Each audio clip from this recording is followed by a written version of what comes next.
football and oversaw the start of European governance. Always providing sage counsel, Frank was the driver and voice of reason behind a lot of the positive initiatives in Britball. He was also instrumental in the integration of university football with the original national governing body. He had the long-term vision for Uniball before most had realised its importance. A pretty significant legacy to read, one that I wasn't aware of until I got the opportunity to be involved with this, but yeah, a hell of a legacy to have. So ladies and gentlemen, to induct to the 2023 class of the Hall of Fame, Frank Leadon.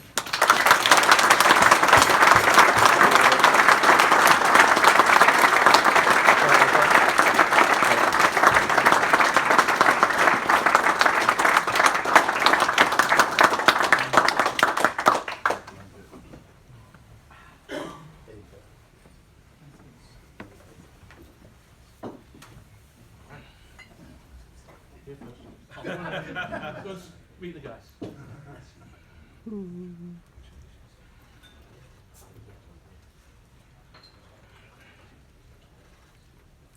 want to head that way and grab your... Do you want to speak first, actually? Yeah. Do your thing. Do your thing. Well, all I can say is I'm pretty overwhelmed at the moment, but I'm very honoured to be inducted with all these lovely people and players.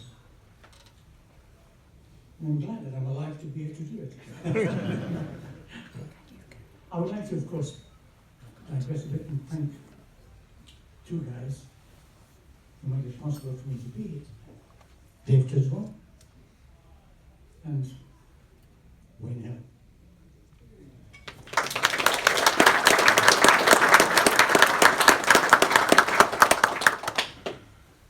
Listening to all the stories of the past, because it's been 30 odd years ago,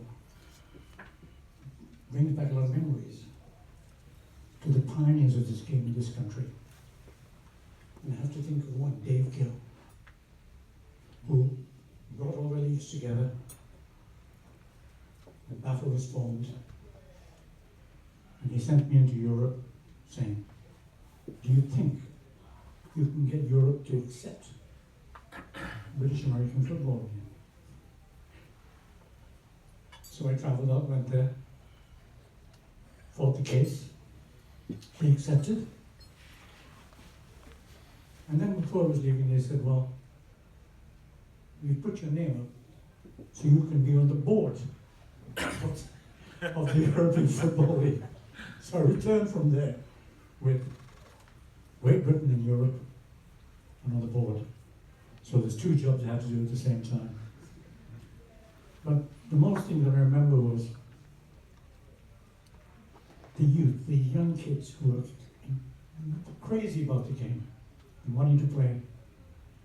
And then they were playing football with the Bulls. And then from the university, a guy came and said, we're trying to get them to recognize us, our sport, and they won't do it. Will you fight for us? I said, okay. So the train went down. He was there, we were sitting there, the guys. They left him outside, and I thought after 2 hours, they said, right, we will now recognize university football. And the only argument that I gave them the day was to let the sport carry on.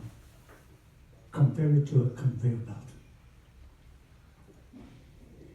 If the kids want to play football and they love the game, give them incentive. There's a university that they can go and play. Give them an incentive to get off the streets and get their exams and pass their GCEs and go to university. And they can play there. And then, when they finish playing there, they can go towards their careers. And some will play in senior football for the teams in the different towns and cities they live in. And when their careers have been established, what are they going to do? Oh well, they can come back and give back what they've learned to the kids of the future. And that conveyor belt was the argument. And so, in my humble estimation, university football in England is the most important thing that has kept the game continuing onwards and upwards and still giving an incentive to the kids of today to play tomorrow and wherever. I would like to say very quickly thank you to everybody. But most of all, as you were saying, for me to have done these things and go down and travel the European teams in Great Britain,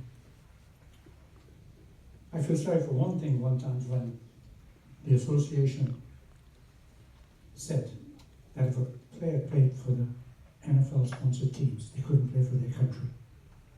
That was sad. And after the last championship, when people, inductees like Trevor Carthy, couldn't play for their country, I resigned to carry on with my business. And during all that time, I have to give one more last thanks to my wife and daughter, without whom I would never have had the time to do this in football. Thank you all. Thanks for the induction. Thank you very much.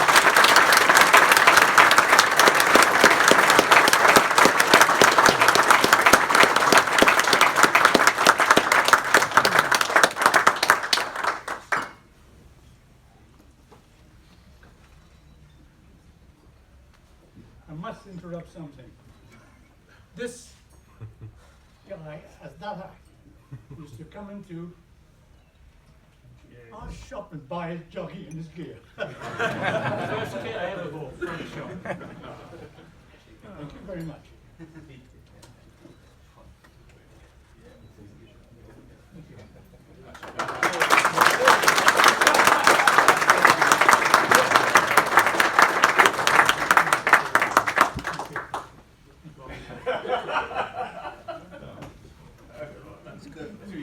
Yeah, slow hanging fruit. Slow hanging fruit.